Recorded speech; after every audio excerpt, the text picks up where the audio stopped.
ఒకే రోజులో మీరు and me team 38 నీ సర్జరీస్ చేశారు అని విన్నాము. అండ్ బోల్డ్ అని న్యూస్ పేపర్స్లో కూడా ఆర్టికల్స్ వచ్చాయి.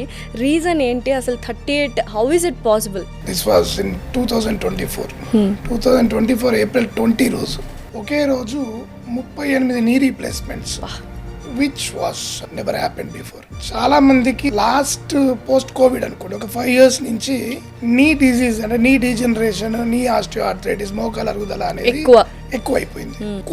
Because of the disease or because of stress and all. దీని వల్ల నెంబర్స్ పెరిగినాయి. ముందు చేయించుకున్న దానికి ఇప్పటికి ఆల్మోస్ట్ అలా ఒకరోజు ఏప్రిల్ 28, 2024లో శ్రీకర ఆర్టీసీ బ్రాంచ్ ఆ రోజు 38 నీ రీప్లేస్మెంట్ చేయడం జరిగింది. 22 పేషెంట్స్.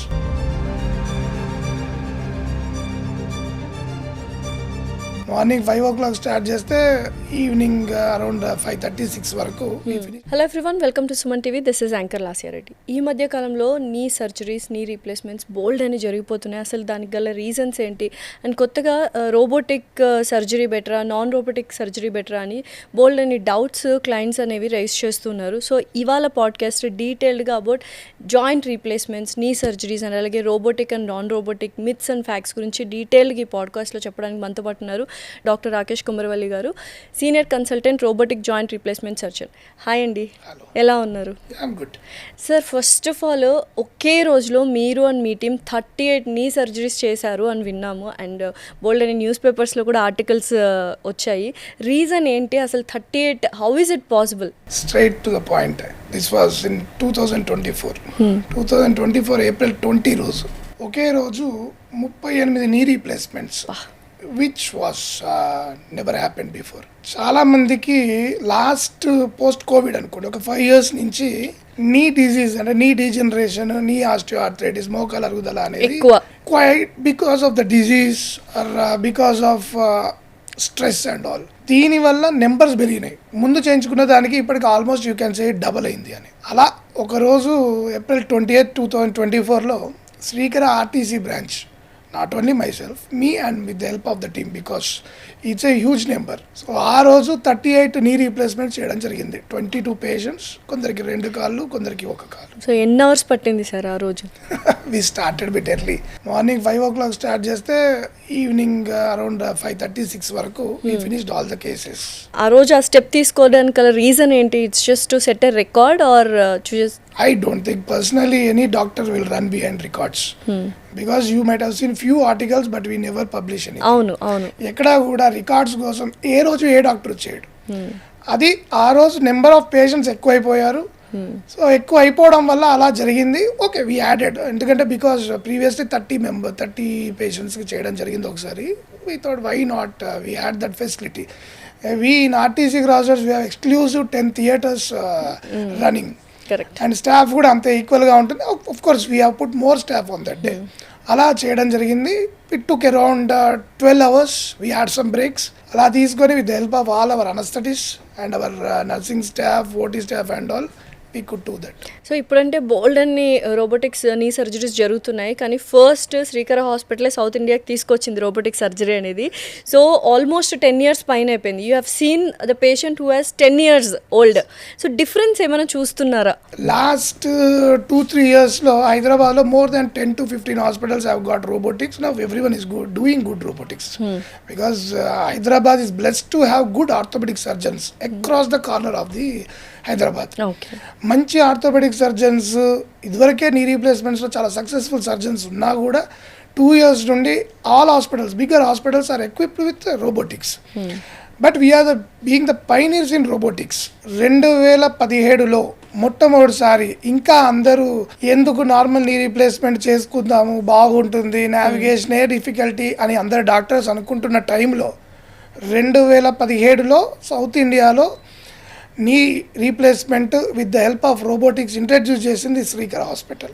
డెఫినెట్లీ ఒక మంచి చైర్మన్, ఒక విజనరీ చైర్మన్ అఖిల్ దాడి, who is the owner of Srikara hospital. ఈ హ్యాడ్ దట్, ఆ విజన్ ఉన్నది ఆయనకి. ఎన్ని నీ రీప్లేస్మెంట్స్ చేస్తున్నాము, మనం ఎందుకు రోబోటిక్స్ పెట్టి ఇంకా కొంచెం ఎఫికసీ పెంచొచ్చు అనే ఆలోచనతోటి ఇంట్రడ్యూస్ చేశారు. ఇనీషియల్గా 2-3 ఇయర్స్ క్రౌడ్ కూడా, పేషెంట్స్ కూడా ఎందుకు మీరే చేసుకోండి సార్ అని మమ్మల్ని అనడము, రోబోటిక్స్ వద్దు సార్ అనడము, మేము ఎడ్యుకేట్ చేయాల్సి వచ్చింది. ఫస్ట్ కన్విన్స్ అండ్ కౌన్సిల్ చేయాల్సి వచ్చింది పేషెంట్స్. ఎడ్యుకేట్ చేయాలి. ఎందుకంటే ఏ టెక్నాలజీ వచ్చినా ఇండియాలోనే కాదు, ఏ కంట్రీలో అయినా కూడా ఫస్ట్ పర్సన్ అనేది భయపడతాడు. డెఫినెట్లీ. ఎందుకు డాక్టర్ గారి దగ్గరికి వెళ్ళిపోతే అయిపోతుంది, మా మదర్ చేయించుకుంది, మా ఫాదర్ చేయించుకున్నాడు, అలా చేయించుకుంటే సరిపోతుంది కదా, ఈ రోబోటిక్స్ ఎందుకు అనుకున్నారు. ఇనిషియల్గా తక్కువ నెంబర్స్ ఉండేవి. కాకపోతే అవేర్నెస్ పెరిగి, అవేర్నెస్ పెరిగి, టెక్నాలజీని స్టడీ చేసి పిల్లలు ఉంటారు, వాళ్ళు కూడా రోబోటిక్స్ మోర్ ప్రిసైజ్డ్ అన్న దాంతో రోబోటిక్స్ పెరిగింది. లాస్ట్ 6-7 ఇయర్స్లో unbelievable numbers. Okay sir, first of all అసలు ఇన్ని నీ రీప్లేస్మెంట్స్, జాయింట్ రీప్లేస్మెంట్స్ అవ్వడానికి గల రీజన్ ఏంటి? ఈ మధ్యకాలం లాస్ట్ మీరు అన్నట్టు ఆఫ్టర్ కోవిడ్ చాలా ఎక్కువైపోయాయి. రీజన్ ఏంటి? మనం ఏమైనా జాగ్రత్తలు తీసుకోవచ్చా లైక్ నీ రీప్లేస్మెంట్ అవ్వకుండా ఉండడానికి? Simple reason, from the beginning ఇప్పటి వరకు ఇండియాలో కింద కూర్చునే అలవాటు, స్క్వాటింగ్ పొజిషన్ అంటాం. మన 35-40 వచ్చే వరకు కింద కూర్చొని చేసే పని బాడీకి ఫెంటాస్టిక్ ఎక్సర్సైజ్. ఓకే, అందుకే కింద కూర్చొని చేయండి, కింద కూర్చొని స్క్వాటింగ్ చేయండి, జిమ్ కానివ్వండి, యోగా కానివ్వండి, ఏరోబిక్స్ కానివ్వండి, ఇవన్నీ మంచి exercise. So only 30 to 40 years వరకు అలా చేయొచ్చు. 40 వరకు చేయొచ్చు హ్యాపీగా. 40 తర్వాత ఈరోజు ఇండియాలో ఉన్న లైఫ్ స్టైల్ అవనివ్వండి, కొద్దిగా పొల్యూటెడ్ అయిన food, even air and everything, వీటి వల్ల బోన్ క్వాలిటీ, బోన్ స్ట్రెంగ్త్ అనేది తగ్గిపోతుంది. సో ఈ రోజు 40 తర్వాత కింద కూర్చొని బేసిక్గా పూజలు చేయడము, కింద కూర్చొనే ఇప్పుడు లాస్ట్ 4-5 years నుంచి ట్రెండ్ ఏమైపోయిందంటే మనం నేచర్ని మిస్ అవుతున్నాము, ఎర్త్ని మిస్ అవుతున్నాము అని కావాలని కింద కూర్చుంటాం. ఇవి కొంచెం ట్రెండీగా, లేదా యోగా విచ్ ఇస్ అంటే యోగా బాడీకి కానీ మెంటల్ హెల్త్ కానీ చాలా మంచిది కాదన్నాం. కాకపోతే ఆ యోగాలో 60-70 ఏజ్ గ్రూప్ వాళ్ళందరూ కింద కూర్చోవడము, ఆల్రెడీ కాళ్ళు అరిగిపోయినా అనే విషయాన్ని కూడా వదిలేసి మర్చిపోయి కింద కూర్చోవడం లేవడం వల్ల మోకాలు అరిగిపోయింది, ఇంకా ఫాస్ట్గా అరిగిపోవడం, దీనివల్ల నెంబర్స్ పెరిగినాయి. రెస్ట్ ఆఫ్ ద బాడీ చాలా బాగుంటుంది యోగాకి, ఐ ఆల్సో డూ యోగా. కాకపోతే మోకాళ్ళ ప్రాబ్లమ్స్ ఉన్న వాళ్ళు కింద కూర్చోవడం పెరగడం వల్ల ఈ డిజీజ్ అనేది పెరిగింది. అండ్ కోవిడ్ వల్ల స్పెసిఫిక్గా కూడా కోవిడ్ డిజీజ్ తగ్గడం, హార్ట్ అవనివ్వండి, బోన్స్ అవనివ్వండి, రెండు ఎఫెక్ట్. సో ఈ బోన్ డెన్సిటీని మనం అలానే పదిలపరచుకోవడానికి ఏమైనా చేయొచ్చా మనము, లేదంటే ఏజ్ ప్రకారం అది డీజనరేట్ అవుతూ వస్తుంది, ఇట్స్ న్యాచురల్ ఫినామినన్ అంటారు? డీజనరేషన్ అనేది వెనక్కి తీసుకురాలేము. సో రాకుండా కాపాడుకోవడం మనం చేసుకోవాలి. స్లో చేయొచ్చు అంటారా? స్లో చేయొచ్చు. ఇప్పుడు అది ఏదైనా ఫస్ట్ స్టేజ్లో, సెకండ్ స్టేజ్లో ఈ అరుగుదల అనే బేసిక్స్ ఉంటాయి కదా, ఈ అరుగుదలని మనం రిస్ట్రిక్ట్ చేసుకోగలం. అంటే ఒక 2 ఏళ్ల నుంచి 3 ఏళ్లలో నెక్స్ట్ స్టేజ్కి వెళ్తున్న దాన్ని మనం 5 ఏళ్ల నుంచి 7 ఏళ్ల వరకు ప్రొలాంగ్ చేయగలం. ఇనీషియల్గా అందుకే పేషెంట్స్ని, డాక్టర్స్ని కలవండి అని చెప్పేది ఈ డిలే చేయడం కోసం. సో చాలా మంది వచ్చిన తర్వాత ఒక 5 years 10 years చేయించుకుందాంలే అన్న వాళ్ళు కొంచెం ఎక్కువ డిలే చేస్తూ ఉంటారు కదా, అలాంటి వాళ్ళకి ఏమైనా సైడ్ ఎఫెక్ట్స్ కానీ, ఆపరేషన్ చేయలేని స్థితి కానీ ఏమైనా ఉంటుందా నెగ్లిజెన్స్ వల్ల డిలే చేస్తూ లాంగ్ టర్మ్? ఎవరైనా ఒక 2 డాక్టర్స్ లేదంటే నీ రీప్లేస్మెంట్ స్టేజ్కి వచ్చారు, ఫస్ట్ వాళ్ళు చెప్పడం కాదు, మనకే ఇనీషియల్గా నేను నడవలేకపోతున్నాను, నా పనులు నేను సొంతంగా, లైఫ్ స్టైల్ అంతా ఆల్టర్ అయిపోయింటుంది, ఇలా అయిపోయిన పేషెంట్స్ ఖచ్చితంగా ఒక డాక్టర్ ఒపీనియన్స్ తోటి నీ రీప్లేస్మెంట్ స్టేజ్లో ఉన్నారు అన్న స్టేజ్ వచ్చినప్పుడు ఒక 6 months to 1 yearలో డెసిషన్ తీసుకొని యూ సెటిల్ ద థింగ్స్ అన్ని అడ్జస్ట్ చేసుకొని సర్జరీకి వెళ్ళిపోవాలి. లేదు నాకు ఒకడు క్రీమ్ రాశాడు, ఒకడు ఏదో ట్యాబ్లెట్స్ ఇచ్చాడు, నార్త్ ఇండియాలో ఆ ట్రీట్మెంట్ ఉంది, సౌత్ ఇండియాలో ఈ ట్రీట్మెంట్ ఉందని వెళ్ళి రావడం వల్ల వచ్చే ప్రాబ్లం ఏంటి అని అంటే డిసీజ్ నేను ఇందాక చెప్పినట్టు వెనక్కి వెళ్ళదు, ఎప్పుడు ముందుకే వెళ్తుంది. ప్రాబ్లమ్స్ ఏమొస్తాయి, కాంప్లికేషన్స్ ఏమొస్తాయి, ఇంట్లో ఎవరో చుట్టుపక్కల వాళ్ళు వీళ్ళు ఎందుకమ్మ కూర్చో, నువ్వు మళ్ళీ లేవలేవు, ప్రాబ్లమ్స్ వస్తాయి, నువ్వు నీ పన్ను చేసుకుంటే చాలు కదా అంటారు. కానీ డిసీజ్ ఆగకపోవడం వల్ల ఈరోజు నువ్వు 50 అడుగులు వేసి నీ పని నువ్వు చేసుకుంటున్న స్టేజ్ నుంచి 3 ఏళ్లలో నీ పని చేసుకోలేక ఒక పర్సన్ తోడుగా ఉంటే గానీ నీ పని కాదు అనే స్టేజ్కి వస్తావు. అది చాలా దారుణం. అంటే ఆ టైంలో కూడా నీ రీప్లేస్మెంట్స్ చేయొచ్చు. ఎముకలు వంకర పోయి లేదు నడవలేని స్థితిలో ఉండి కొందరికి వంగిపోయిన ఎముకలు విరిగిపోతాయి. సో విరిగిపోయిన వాళ్ళకి కూడా లేదా వంగిపోయిన వాళ్ళకి కొంచెం ఎక్స్టెన్షన్ రాడ్స్ అంటాం. సో నీ రీప్లేస్మెంట్లో వాడిన పార్ట్స్ కాకుండా దానికి ఒక అటాచ్డ్ రాడ్ పెట్టి నీ రీప్లేస్మెంట్ చేయడం జరుగుతుంది. బట్ సజెషన్ ఈజ్ అంత దూరం తెచ్చుకోవచ్చు. ఏ రోగమైనా ఇనీషియల్గా పట్టేస్తే అయిపోతుంది. ఇప్పుడు అడ్వాన్స్మెంట్స్ అయ్యాయి, టెక్నాలజీ ఇంప్రూవ్ అయిపోయింది, ట్రీట్మెంట్స్లో అడ్వాన్స్మెంట్స్ వచ్చేసాయి. ఇప్పుడు ఏంటంటే చాలామంది రోబోటిక్ సర్జరీ చేయించుకోవాలి అని అప్పట్లో మీరు స్టార్ట్ చేసినప్పుడు ఎందుకు రోబోటిక్, నార్మల్గా డాక్టరే చేసేస్తే నిజంగానే రోబోటిక్ సర్జరీ అంటే రోబోట్సే చేస్తారా డాక్టర్ ప్రమేయం లేకుండా అని చాలామంది క్వశ్చన్స్ అడుగుతుంటారు, layman question, but still people want to know about it. ఏంటి రోబోటిక్ సర్జరీ, కన్వెన్షనల్ సర్జరీ ఏదైనా డాక్టరే, మెయిన్ డాక్టరే. కాకపోతే ఏంటి అసలు ఎగ్జాక్ట్లీ అంటే టాపిక్ వచ్చింది, ఈ రోబోటిక్ ఏంటి, నార్మల్ ఏంటి.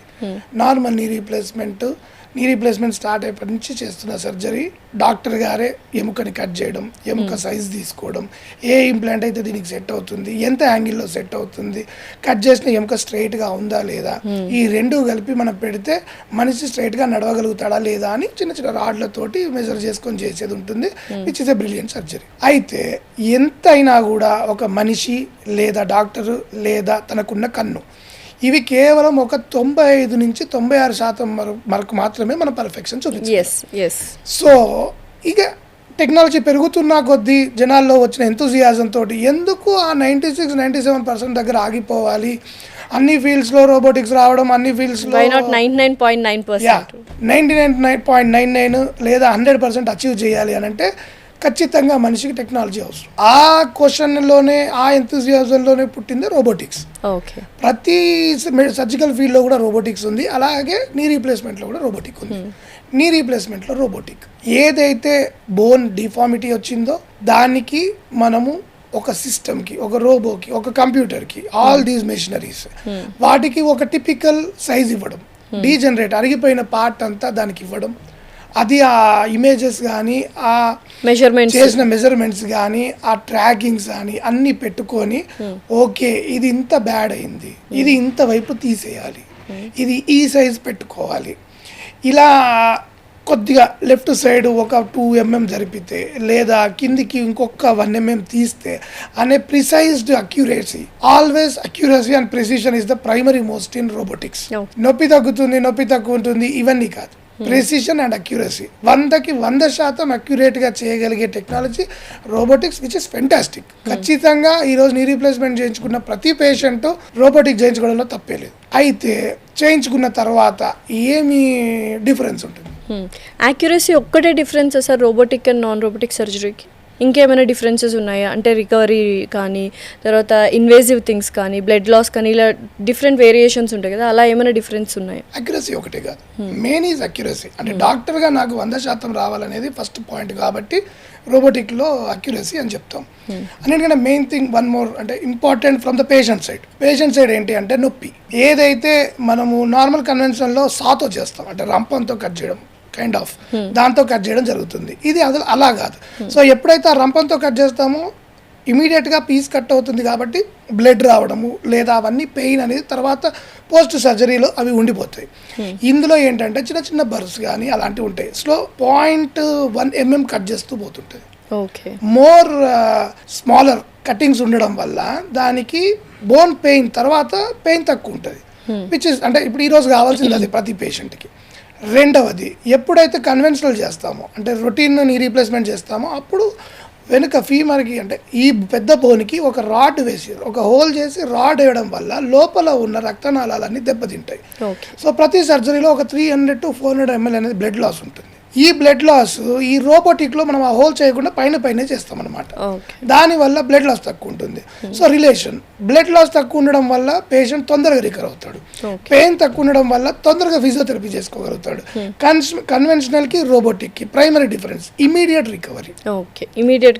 రికవరీ. ఎందుకంటే అందరికీ తొందరగా అయిపోవాలి. ఈరోజు నేను ఈరోజే చేయించుకోవాలి, రేపు తొందర నడవాలి, ఎల్లుండి ఇంటికి వెళ్ళిపోవాలి, 10 రోజులు అన్ని పనులు చేసుకోవాలి. సో దీనికోసం కనిపెట్టింది అనుకోవచ్చు రోబోటిక్. సో ఇంకా ఫ్యూచర్లో కన్వెన్షనల్ సర్జరీ అనేది ఇంకా ఉండదంటారా? Only robotic will take over అంటారు? అంటే లాస్ట్ 2-3 years నుంచి చూస్తున్న ట్రెండ్స్ అయితే అంతే.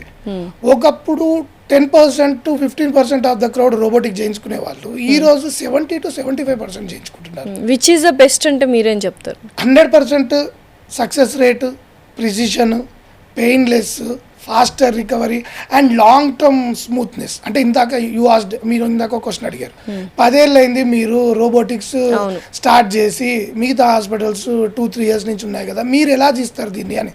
ఖచ్చితంగా ఇది ఒక బిగ్గర్ పాయింట్.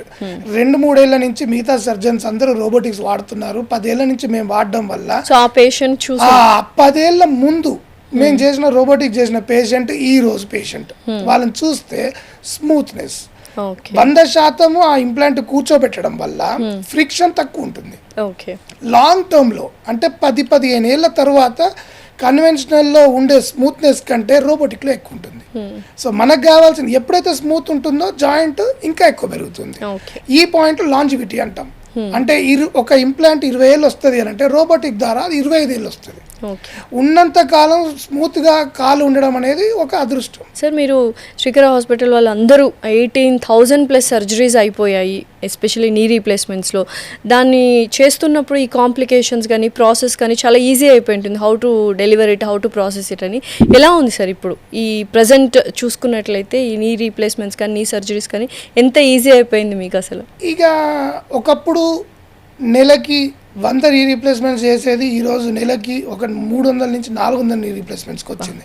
సో దానికి ఒక స్పెసిఫిక్ టీమ్స్, అంటే ప్రతి ఒక్కరికి స్టార్ట్ చేసినప్పుడు ఏవో ఒక కాంప్లికేషన్స్ కానివ్వండి, ఏవో ఒక దాంట్లో ఉండే ప్రాబ్లమ్స్ ఫేస్ చేస్తుంటాం. ఇంత ఎక్స్పీరియన్స్ రావడం వల్ల ఆల్మోస్ట్ సౌత్ ఇండియాలో హైయెస్ట్ నెంబర్ ఆఫ్ నీ రీప్లేస్మెంట్స్ చేసే యూనిట్ కాబట్టి మేము వాటన్నిటికీ ఈ కాంప్లికేషన్స్ రాకుండా ఉండడం కోసం టీమ్స్ ఆల్రెడీ రెడీ చేసుకుంటాం.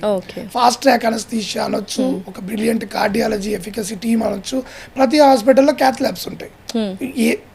ఎందుకు ఉంటాయి అని అంటే ఏదన్నా కాంప్లికేషన్ వస్తే we are ready to face.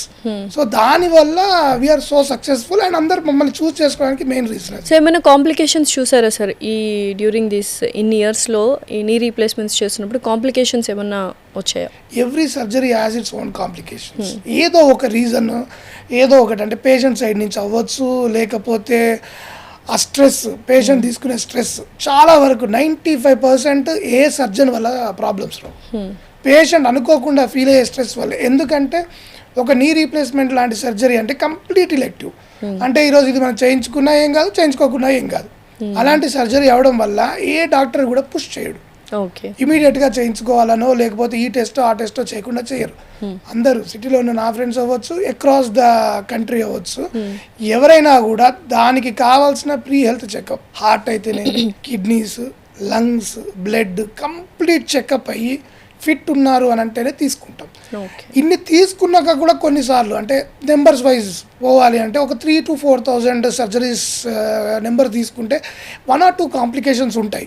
But ఎందుకు వచ్చాయి, మళ్ళీ వీటిని ఎలా అవాయిడ్ చేసుకోవడము అనేది ఒక బిగ్గర్ ఇన్స్టిట్యూట్లో వచ్చే సక్సెస్. ఓకే సార్, ఇన్ని సర్జరీస్ అవుతున్నాయి కదా, కాంట్రా ఇండికేషన్స్ ఏమైనా ఉన్నాయి, వీళ్ళకి చేయకూడదు వీళ్ళకి మాత్రమే చేయాలి అన్నది ఏమైనా ఉందా? Medically unfit, heart unfit, kidneys unfit. Okay, ఇవి అంటే 2-3 times హార్ట్ అటాక్ వచ్చింది, బైపాస్ అయ్యి హార్ట్ కండిషన్ బాగాలేదు, మీకు బీపీ ఉన్నా చేయించుకోవచ్చు, షుగర్ ఉన్నా చేయించుకోవచ్చు, పెరాలసిస్ వచ్చింది ఇది వరకు, మేజర్ హార్ట్ కానీ కిడ్నీ ఈ టైప్ ఆఫ్ ప్రాబ్లమ్, అంటే అవి కూడా ఈ రోజు నేను సర్జరీ చేస్తే ఏమన్నా అవ్వచ్చు అనే కండిషన్లో డ్యూరింగ్ సర్జరీ ఆ హార్ట్ కండిషన్స్ హార్ట్ బైపాస్ అయింది, లేదు స్టెంట్ పడింది, ముందు పక్షవాతం వచ్చింది, వీటికి కూడా చేసుకోవచ్చు. ఎప్పుడైనా పేషెంట్ ఫిట్ ఉన్నాడు అని ఒక కార్డియాలజిస్ట్ కానివ్వండి, ఒక ఫిజిషియన్ కానివ్వండి, ఒక అనస్థెటిస్ట్ కానీ చూసి బాగున్నారు అన్నప్పుడు సర్జరీకి ప్రొసీడ్ అవ్వచ్చు. Sir, major mistakes patients after surgery చేసేవి ఏంటి, అండ్ వాటి వల్ల మళ్ళీ ఇంకొకసారి సెకండ్ టైం సర్జరీకి వెళ్ళిన వాళ్ళు చాలామంది చూసుంటారు ఇన్ ఇయర్స్లో, మేజర్ మిస్టేక్స్ ఏంటి పేషెంట్స్ చూసి? Major mistake choosing the hospital also. మంచి వెరీ ఇంపార్టెంట్, దాంట్లో కాంప్రమైజ్ అయ్యే క్వశ్చన్ లేదు. మంచి ఎక్స్పీరియన్స్డ్ హాస్పిటల్స్ని చూస్ చేసుకోవాల్సిన బాధ్యత మాత్రం ఖచ్చితంగా పేషెంట్. నా ఇంటి పక్కనే ఉంది, మాకు తెలిసిన అబ్బాయి, మా చుట్టాల అబ్బాయి, లేకపోతే తక్కువ చేస్తున్నాడు, నేను financial qualified and experienced doctors అయితే వెరీ ఇంపార్టెంట్. ఎప్పుడైనా అంతే కదండి. మంచి హోటల్కి వెళ్తాం, ఎందుకు వీళ్ళకి నేమ్ ఉంది బాగా చేస్తారు అన్న పేరు ఎలా అవుతుంటుందో, ఇది మన లైఫ్, నీ లైఫ్ నువ్వు డిసైడ్ చేసుకోవాలి.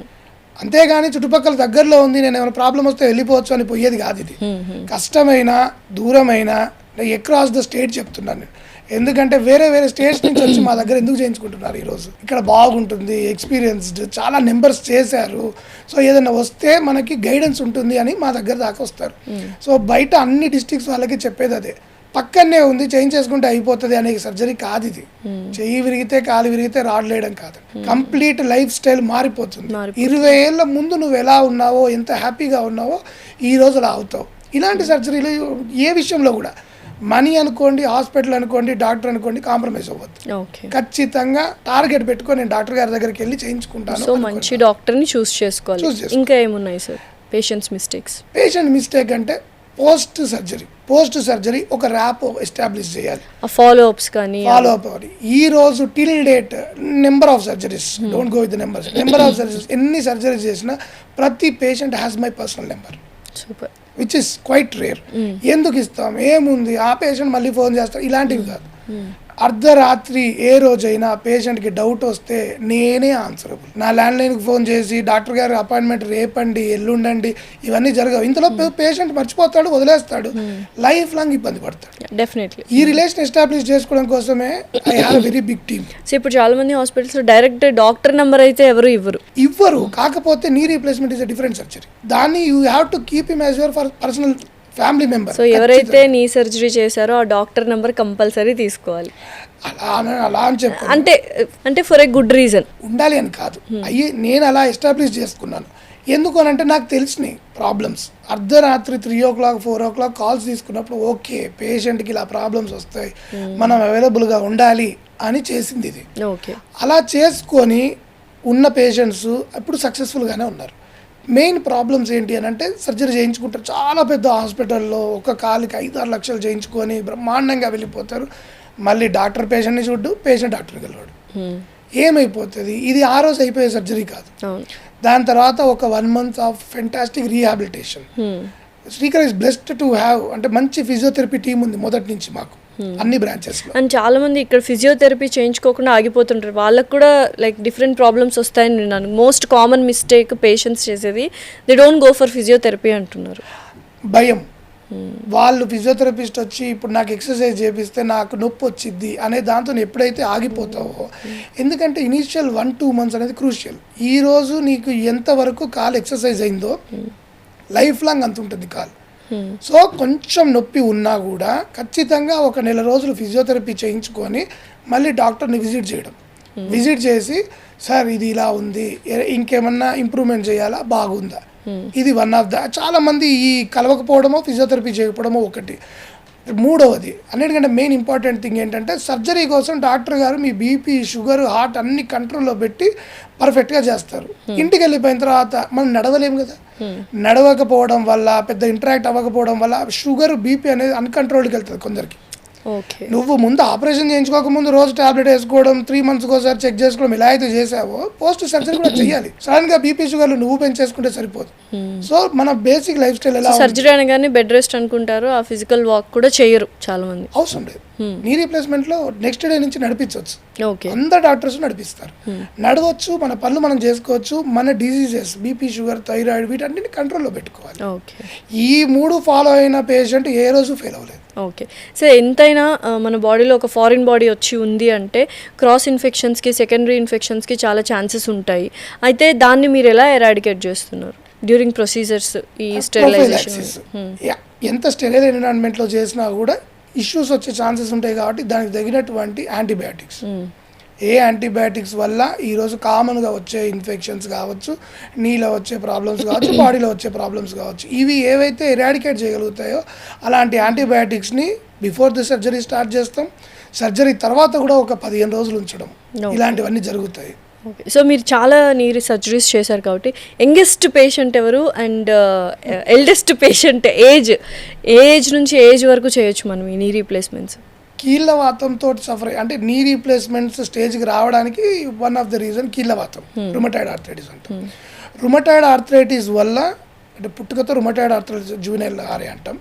దానివల్ల ఒక పేషెంట్కి 30 ఏళ్ళ నుంచి కీళ్ళవాతం ఉండి 32 yearsకి నా దగ్గర నీ రీప్లేస్మెంట్ చేయించుకున్నాడు. ఆపలేము, ఎందుకు నడవలేని స్థితిలో ఆయన 6 ఏళ్ళు ఉన్నాడు. సరే చూద్దాం 40 వరకైనా తీసుకొద్దాం అని ఆగాం, కానీ ఇంకా నడవలేని స్థితిలో 32 ఏళ్ళకి చేశాను. అలాగే ఒక ఆర్మీ మ్యాన్ నేను ఎందుకు ఫిట్గా ఉండొద్దు, నాకు ఇంకా లైఫ్ 10 ఏళ్ళు ఉండనివ్వండి, 5 ఏళ్ళు ఉండనివ్వండి, నేను బతికున్నంత కాలం ఖచ్చితంగా నా కాళ్ళతోటి నేను నడవాలి, వాకింగ్ వెళ్ళండి. Army people they are stubborn. Yes. ఫిట్గా ఉండాలనుకునే మనుషులు, మనస్తత్వం ప్రతి ఒక్కరు కూడా అలా ఉండాలి. 89 ఇయర్స్ చేసి కూడా 4 years అయింది. Is good. అవునా సార్? రికవరీ ఏమైనా డిఫరెన్స్ ఉంటుందా సార్ అంత ఏజ్డ్ పర్సన్కి? అండ్ బోన్స్ కూడా మీరు అన్నట్టు కొంచెం రిజార్బ్ అయిపోతూ ఉంటాయి. సో అలాంటి వాళ్ళకి ఎలా మరి? ఆస్టియోపోరోసిస్ ఏజ్ ప్రకారం వచ్చే బోన్ ఒక వీక్నెస్ అంటాం దాన్ని. ఈ బోన్ వీక్నెస్ని ఖచ్చితంగా మగవాళ్ళలో 70 పైన, ఆడవాళ్ళలో 60 పైన చూస్తుంటాం. అయితే ఎస్టిమేట్ చేసుకోవాలి. ఇందుకే ఎక్స్పీరియన్స్ అనేది ఎస్టిమేట్ చేసుకోవాలి. బోన్ ఇంత బ్యాడ్ అవుతుంది, కొన్ని రోజులు ఏదన్నా బోన్ క్వాలిటీ పెంచడం కోసం ట్రీట్మెంట్ ఇచ్చి తర్వాత దాన్ని టచ్ చేద్దామా, ఒకవేళ బోన్ నిలబడట్లేదు అంటే ఎక్స్టెన్షన్ రాడ్స్ ఉంటాం, అలాంటిది ఏదైనా పెట్టి చూద్దామా. ఇన్ఫ్యాక్ట్ 89 years పేషెంట్ ఫాస్ట్గా రికవర్ అయ్యాడు నా దాంట్లో 32 years పేషెంట్ కంటే. ఓ ఇదేంటి అంటే లోపల మనకుండే మెంటల్ కాన్ఫిడెన్స్. ఓకే, అది కూడా very important, crucial role play చేస్తుంది అంట. Very good. అంటే నువ్వు స్ట్రాంగ్గా ఉండి నేను చేయించుకుంటున్న సర్జరీ నేను బాగా అవ్వాలి అని ఎప్పుడైతే మెంటల్గా ఫిట్గా ఉంటామో ఖచ్చితంగా ఫాస్టర్ రికవరీ ఉంటుంది. సో ఇన్ని సర్జరీస్ అవుతున్నాయి కదా సార్, ఫినాన్షియల్స్ కానీ ఒక్కొక్క సర్జరీ ఒక్కొక్క కాలుకి ఇంత అవుతుంది అన్నట్టుగా మాట్లాడుకుంటూ ఉంటారు. ఏంటి ఆ కాస్ట్ కానీ ఫినాన్షియల్స్ ఎలా ఉంటాయి ఏంటి? ఒక్కొక్క హాస్పిటల్కి డిఫరెంట్ ఛార్జెస్ ఉంటాయి. దేనివల్ల అటువంటి ఛార్జెస్ అంటే ట్రీట్మెంట్ని బట్టి ఉంటాయా, లేకపోతే డాక్టర్ని బట్టి ఉంటాయా, హాస్పిటల్ని బట్టి ఉంటాయా? ఇక corporate hospitals they charge differently. ఒక్కొక్కరు ఒక్కొక్క హాస్పిటల్ వాళ్ళకి ఎంత టారిఫ్ అవుతుంది, ఎంత అవుతుంది అనేది ఉంటుంది. సంథింగ్ అరౌండ్ ఒక 2 lakhs to 4 lakhs మధ్యలో వేరీ అవుతున్నాయి, depending upon non robotic and robotics అనేది. కొంచెం ఇన్సూరెన్సెస్ పెరిగినాయి, అవేర్నెస్ పెరిగింది పోస్ట్ 2020 థ్యాంక్స్ టు కోవిడ్. దాంట్లో ఇన్సూరెన్సెస్ పెరిగి ఈరోజు సో మెనీ పీపుల్ అందరు ఇంత ముందుకు వచ్చి సర్జరీ చేయించుకోవడానికి ఫైనాన్షియల్గా కూడా ఇన్సూరెన్సెస్ హెల్ప్ చేస్తున్నాయి. చాలా వరకు 90% ఇన్సూరెన్సెస్ మొత్తం కవర్ చేసేసి ఇష్యూస్ ఏం లేవు. లేని వాళ్ళు పెట్టుకోవాల్సి వస్తుంది. బట్ అక్కడే నేను చెప్పేది, ఎక్కడ కాంప్రమైజ్ అవ్వద్దు. ఇక్కడ ఒక 50,000 తక్కువ అవుతుంది, దగ్గరగా 1 lakh తక్కువ అవుతుంది అని ఎక్కడ కాంప్రమైజ్ అవ్వద్దు. మంచి ఇంప్లాంట్, లోపల వేసే ఇంప్లాంట్స్ మంచి ఉండాలి. సో అవి కూడా డిఫరెంట్ టైప్స్ ఉంటాయా సార్? అంటే కాస్ట్ని బేస్ చేసుకొని అండ్ మెటీరియల్స్ని బేస్ చేసుకొని ఉంటాయా లైఫ్ స్పాన్ని బట్టి? కొన్ని ఇంప్లాంట్స్ క్రోమియం కోబాల్ట్ అంటాం, చూడడానికి స్టీల్ లా ఉంటుంది, ఒక 15 ఏళ్ళ వరకు వస్తుంది. ఇంకొకటి టైటానియం నైట్రేట్ గోల్డ్ అంటాం, 25 years వరకు వస్తుంది. ఆక్సిడైజ్డ్ జిర్కోనియం, ఆక్సినియం ఒక 30 ఏళ్ళ వరకు వస్తుందని వాళ్ళ ల్యాబ్స్. ఎక్కువగా ఏది చేయించుకుంటుంటారు, జిర్కోనియమా లేకపోతే టైటానియమా, chromium, cobalt? Oxinium and titanium nitrate gold, ఈ రెండు ఈరోజు చాలా కామన్గా వాడుతున్నటువంటి ఇంప్లాంట్స్. అన్ని ఇంప్లాంట్స్ మంచివే, కాకపోతే ఏ ఏజ్ గ్రూప్కి ఏది వేసుకోవాలి, ఏ ఏజ్ గ్రూప్కి ఈ కాంప్రమైజ్ అవ్వాలి అనేది ఒక అవేర్నెస్. శ్రీకర హాస్పిటల్ ఎందుకంత యూనిక్ అయింది, ఎస్పెషలీ జాయింట్ రీప్లేస్మెంట్స్లో? It is the uniqueness and speciality from other hospitals. First నుండి పేషెంట్ కేర్ స్పెసిఫిక్గా ఎక్స్ప్లెయిన్ చేయడం, నీకు ఏం ప్రాబ్లం ఉంది, ఎప్పుడు సర్జరీ అవసరం. చాలామంది పేషెంట్స్ నాకు చూపించుకున్న వాళ్ళు బయట చేయించుకున్నారు. సార్ దగ్గరికి ఎన్నిసార్లు పోయినా సర్జరీ చేయడు, మందులే రాస్తాడు అని. తర్వాత వాళ్ళు నాకు ముందుకి ఇప్పటికీ పెద్ద తేడా ఏం లేదు సార్, సేమ్ ఉంది అంటారు. సర్జరీ తర్వాత కూడా బయట ఇంత దారుణం కదా సార్ అలా? ఖచ్చితంగా నీ పని నువ్వు చేసుకోలేని రోజు మాత్రమే నీ రీప్లేస్మెంట్కి వెళ్ళాలి. నొప్పి వస్తుంది అనే దానికి ఎప్పుడు నీ రీప్లేస్మెంట్కి వెళ్ళకూడదు. పెద్ద డిఫరెన్స్ ఏముండదు తర్వాత. సో ఎందుకు యూనిక్ అయ్యామంటే ఎవరికైతే అవసరమో వాళ్ళకే చేస్తాం. దానివల్లనే మొదటి నుంచి కూడా యూనిక్, అందరూ పేషెంట్స్ బిలీవ్ చేస్తే కూడా అందుకే. ఓకే సార్, ఒకప్పుడు పిఆర్పి ట్రీట్మెంట్ అంటే సర్జరీ లెస్ అని చాలామంది వెళ్ళారు. బట్ ఇప్పుడు ఎందుకు దాని మీద అంత ఇష్టం చూపించట్లేదు అండ్ అది ఎందుకు ఫెయిల్ అయింది అన్న రీజన్స్ ఏమైనా ఉన్నాయి? పిఆర్పి ఫెయిల్ అవ్వడం కాదు, పిఆర్పి అనేది ఈ రోజు కాదు, మొదటి నుంచి ఎప్పటి నుంచో ఉంది. బిగ్గర్ నేమ్స్ ఉన్న డాక్టర్స్ పిఆర్పిని వాడేవాళ్ళు. కాకపోతే దాన్ని మేము ఎప్పుడు కూడా మొదటి స్టేజెస్లో అంటే 20% నుంచి 30-40% అరుగుదలలో ఉన్న పేషెంట్స్కి వాడేవాళ్ళం. ఓకే. ఎప్పుడైతే పెయిన్ ట్యాబ్లెట్స్ వేసుకోవడమో, ఆయింట్మెంట్లు రాసుకోవడం వల్లనో, ఫిజియోథెరపీ వల్లనో తగ్గట్లేదో అప్పుడు మేము పిఆర్పి ఇస్తే అది ఒక 6 months to 1 year వచ్చేది. దాన్ని మేము అలాగే వాడేవాళ్ళం. అది ఈ రోజు పుట్టుకొచ్చిన సైన్స్ కాదు, ఈ రోజు పుట్టుకొచ్చిన. సో ఇనిషియల్ డేస్ లో ప్రొలాంగ్ చేయాలన్నప్పుడు మీరు యూస్ చేసేవాళ్ళు రెగ్యులర్ గా. It's part and parcel of your treatment. చాలా టైప్స్ ఆఫ్ ఇంజెక్టబుల్స్ ఉన్నాయి. ఎవరికి ఏ పేషెంట్కి ఏది అవసరం. ఇప్పుడు ఒకతను అమెరికాకి వెళ్తున్నాను, 6 months లో వస్తాను సార్, అప్పుడు చేయించుకుంటానంటే ఇచ్చేది వేరు. నాకు టాబ్లెట్స్ పడట్లేదండి అంటే ఇచ్చేది వేరు. నాకు సర్జరీకి నేను సూట్ అవ్వనండి, నా హార్ట్ బాగాలేదు అంటే ఇచ్చేది వేరు. ఇలాంటివన్నీ చూస్ చేసి ఇచ్చేవాళ్ళం. అవి లాస్ట్ 5 years నుంచి కొంచెం బిజినెస్ ఓరియంటెడ్ అయిపోయి కొన్ని పెయిన్ రిలేటెడ్ సెంటర్స్ వాటిని సర్జరీ లేకుండా అంతా బాగానే ఉండేది, కానీ సర్జరీ లేకుండా అనే టర్మ్ వాడడం అనేది ఇట్స్ అ గ్రేవ్ మిస్టేక్. నిజంగానే సర్జరీ లేకుండా అనేది ఇట్స్ నాట్ పాసిబుల్ కదా, ఎందుకంటే ఇన్ని సర్జరీస్ అవుతున్నాయి మరి. ఎందుకంటే ఫైనల్గా పెయిన్ పోదు. దీనికి క్లైమాక్స్ ఆన్సర్ ఖచ్చితంగా నీ రీప్లేస్మెంటే. ఓకే, దాని మధ్యలో దీంతో తగ్గిద్దాం దాంతో తగ్గిద్దామంటే చాలామంది అంటే నీ సర్జరీ చేసిన అన్ని పేషెంట్స్ పిఆర్పి చేసుకుని వచ్చిన వాళ్ళే. ఓకే, అలాగే ఒక 1 year నుంచి తగ్గిపోయింది. అండ్ చాలా వరకు బయట సర్జరీస్ చేసుకొని అవి ఫెయిల్ అయ్యి మీ దగ్గరకు వచ్చినప్పుడు నేను చాలా విన్నాను. రీజన్స్ ఏంటి సార్ అక్కడ ఫెయిల్ అయిన తర్వాత ఇక్కడికి రాగలరు? మోర్ ఎక్స్పీరియన్స్, నెంబర్స్ చేస్తూ చాలా ఎక్స్పర్టీస్ ఉన్న వాళ్ళ దగ్గర ఫెయిల్ అయినట్టు రేర్. నేను అన్నట్టు ఒక 3,000-4,000లో 1 or 2 ఉంటాయి తప్ప కొన్ని కేసెస్ చూస్తున్నాం. బికాస్ ఫ్రీ స్కీమ్స్ తక్కువలో చేయడము, ఇలాంటివి చేయడం వల్ల ఇంప్లాంట్ కాంప్రమైజ్ అవ్వడము, లేకపోతే ఇంకా మొత్తం నాలెడ్జ్ ఉండకుండా వీటి వల్ల కొంచెం ఏమైపోతుంది అని అంటే పేషెంట్ డిఫికల్టీస్లో పడిపోతాడు. అది ఏదైనా లూజ్ అవ్వడమో, లేకపోతే ఇన్ఫెక్ట్ అవ్వడమో, లేదా సాటిస్ఫాక్టరీ పెయిన్ అంటే పెయిన్ తగ్గలేదండి ఇంకా పెయిన్ వస్తుంది అనే కేసెస్ కనపడతాయి. సో ఎందుకు సార్ అంటే సర్జరీ అయిన తర్వాత కొన్ని రోజులకి అంటే ఆ సర్జరీ అది మొత్తం రికవరీ అయిన తర్వాత పెయిన్ ఉండకూడదు కదా, వాళ్ళ పనులు వాళ్ళు చేసుకోవచ్చు, బ్యాక్ టు లైఫ్ స్టైల్ అన్నారు కదా, ఎందుకు ఫెయిల్ అవుతున్నాయి కొన్ని? పెయిన్ అలానే సస్టైన్ ఎందుకు అవుతుంది ముందులాగే? కొన్ని రీజన్స్లో పెయిన్ ఏముంటుంది అంటే ప్రాపర్ ఫిజియో చేయకపోవడం. ప్రాపర్ ఫిజియోథెరపీ స్ట్రెచెస్ అంటే మనకున్న మజిల్స్ పైన హ్యామ్స్ అంటాము, స్క్వాట్స్ అంటాము, వీటి ఏమైపోతాయి అంటే అవి టైట్గా ఉండిపోతాయి. సో వాటిని ఫ్రీ చేసుకోవాలి. నీకు పెయిన్ ఎందుకు వచ్చింది అనేది ఫస్ట్ అసలు అసెస్ చేసుకోవాలి. ఓకే ఓకే, నీ పెయిన్ ఏంటని అసెస్ చేసుకుంటే దానికి తగ్గట్టు ట్రీట్మెంట్ చేసుకోవాలి. నీ సర్జరీ తర్వాత డూస్ అండ్ డోంట్స్ ఏంటి? నీ సర్జరీ ముందైనా తర్వాత అయినా కింద కూర్చోవడం వద్దు. కింద అయితే అసలు కూర్చోకూడదు ఆఫ్టర్ 40.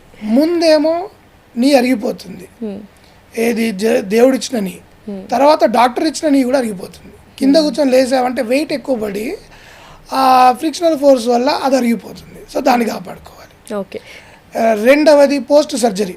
పోస్ట్ సర్జరీ ఏంటంటే వాకింగ్కి వెళ్ళొచ్చు, but it has to be limited. ఒక 2 నుంచి 3 kilometers మాత్రమే వాకింగ్కి వెళ్ళడం. మామూలుగా అయినా జాగ్రత్తలు, నడిచేటప్పుడు కింద వాటర్ ఉన్నాయా, జారి పడే ఛాన్స్ ఉందా, లేకపోతే స్లోపీ సర్ఫేసెస్, వీటిలో ఏంటంటే పడితే మనం నీ రీప్లేస్మెంట్ చేసి ఉంటాం కాబట్టి విరిగితే కొంచెం ఎక్స్ట్రా కేర్ తీసుకోవాల్సి వస్తుంది కాబట్టి అది మనం ముందే జాగ్రత్తగా ఉండాలి. ఓకే సార్, యూజువల్గా నీ రీప్లేస్మెంట్స్ అంటే కొన్ని హాస్పిటల్స్ 7 to 8 lakhs అని కూడా ఛార్జ్ చేస్తున్నారు, బట్ ప్రతి ఒక్కళ్ళు అఫోర్డబుల్ చేసే ప్రైజెస్లో లేవు కదా, మరి వాళ్ళు ఏం చేయాలంటారు? మంచి సర్జరీ కావాలి, మంచి డాక్టర్తో కావాలి అంటే ఖచ్చితంగా ఎక్స్పెన్సివే. ఎక్స్పెన్సివ్ అనే పదానికి ఈరోజు నేను అందరికీ ఇచ్చే అడ్వైజ్ ఇన్సూరెన్స్. ఇన్సూరెన్స్ అనేది మీ లైఫ్ని మార్చుతుంది ఫైనాన్షియల్గా. 5 లక్షలు అడ్జస్ట్ అవ్వని కాదు, బట్ ఈ ఒక్క విషయానికే 5 లక్షలు 6 లక్షలు ఖర్చు పెట్టుకునే బదులు ఖచ్చితంగా అందరు ఇన్సూరెన్స్ చేసుకోవాలి. 40,000 30,000 ఇయర్లీ ఏం కడతాము అని ఆగిపోవడం వల్ల హాస్పిటల్స్లో ఈరోజు 20 లక్షల నుంచి 50-60 లక్షల వరకు బిల్స్ చూస్తున్నాం. ఈ రీప్లేస్మెంట్ కోసమనే కాదు, వేరే డిజీజెస్ వల్ల కూడా ఇంత బిల్స్ వస్తున్నాయి. వీటిని అవాయిడ్ చేయడం కోసం ఖచ్చితంగా ప్రతి మనిషి ఇన్సూరెన్స్ చేయించుకోవాలి. ఇంట్లో ఉన్న ప్రతి పర్సన్కి ఇన్సూర్ అయ్యి ఉండాలి. సో బేసిక్ ఇన్సూరెన్స్ పాలసీలో కూడా నీ సర్జరీ అనేది కవర్ అయ్యి ఉంటుందా సార్? ఖచ్చితంగా. ఓకే, అట్లీస్ట్ ఒక 10 లక్షల ఇన్సూరెన్స్ చేసుకుంటే హాస్పిటల్కి ధైర్యంగా వెళ్ళి ఏ ట్రీట్మెంట్ కావాలంటే ఆ ట్రీట్మెంట్, ఎంత కాస్ట్లీ ఇంప్లాంట్ కావాలంటే ఆ ఇంప్లాంట్ మనం ధైర్యంగా డాక్టర్ గారిని అడిగి వేయించుకోవచ్చు. ఓకే, ఒక పేషెంట్గా లేదా ఒక కొడుకుగా ఒక కూతురుగా మన పేరెంట్స్కి మనం ఇవ్వగలిగే గిఫ్ట్ ఇన్సూరెన్స్. డెఫినెట్లీ ప్రతి ఒక్కరు ఇన్సూరెన్స్ అనేది కంపల్సరీ చేయించుకోవాలి. Okay, so very regular question, normal layman question ఏంటంటే చాలామంది సర్జరీ తర్వాత అమ్మాయిలు ఎస్పెషల్లీ లేడీస్ హీల్స్ వాడచ్చా అని అడుగుతుంటారు. నిజంగానే హీల్స్ వేసుకోవచ్చా? వాళ్ళు వేసుకోవచ్చు, అంటే దాంట్లో ఎటువంటి ఇష్యూస్ లేవు. హీల్స్ వాడుకోవచ్చు, ఫుట్వేర్తో ఏమి ఇష్యూస్. Okay done. ఇంకా what you want to say finally to the audience about Srikar hospitals and the knee surgeries? Knee surgery అనేది ఒక ఫెంటాస్టిక్ సర్జరీ. లైఫ్ మొత్తం మార్చుకునేటటువంటి, అంటే మన లైఫ్ స్టైల్ ముందున్న పెయిన్ అంతా పోయి చాలా కంఫర్ట్గా చాలా హ్యాపీగా ఉండేటువంటి సర్జరీ నీ రీప్లేస్మెంట్ సర్జరీ. ఎందుకు శ్రీకర్ అని ఎంచుకోవాలి అని అంటే success rate majorly, success rate రెండవది, అవసరం ఉంటేనే ఆపరేషన్ చేస్తాం, లేకపోతే ఛాన్సే లేదు. అడిగినా కూడా పేషెంట్ వెళ్ళిపోతా అన్నా కూడా టచ్ చేసే ఛాన్సే ఉండదు. ఇది ఖచ్చితంగా ముందు నుంచి ఫాలో అయ్యేది. ఈ రెండే సక్సెస్ అండ్ నీడ్, ఈ రెండు ఉంటేనే మనిషి కూడా చాలా హ్యాపీగా ఉంటుంది. Yes, definitely. Thank you so much sir. Thank you.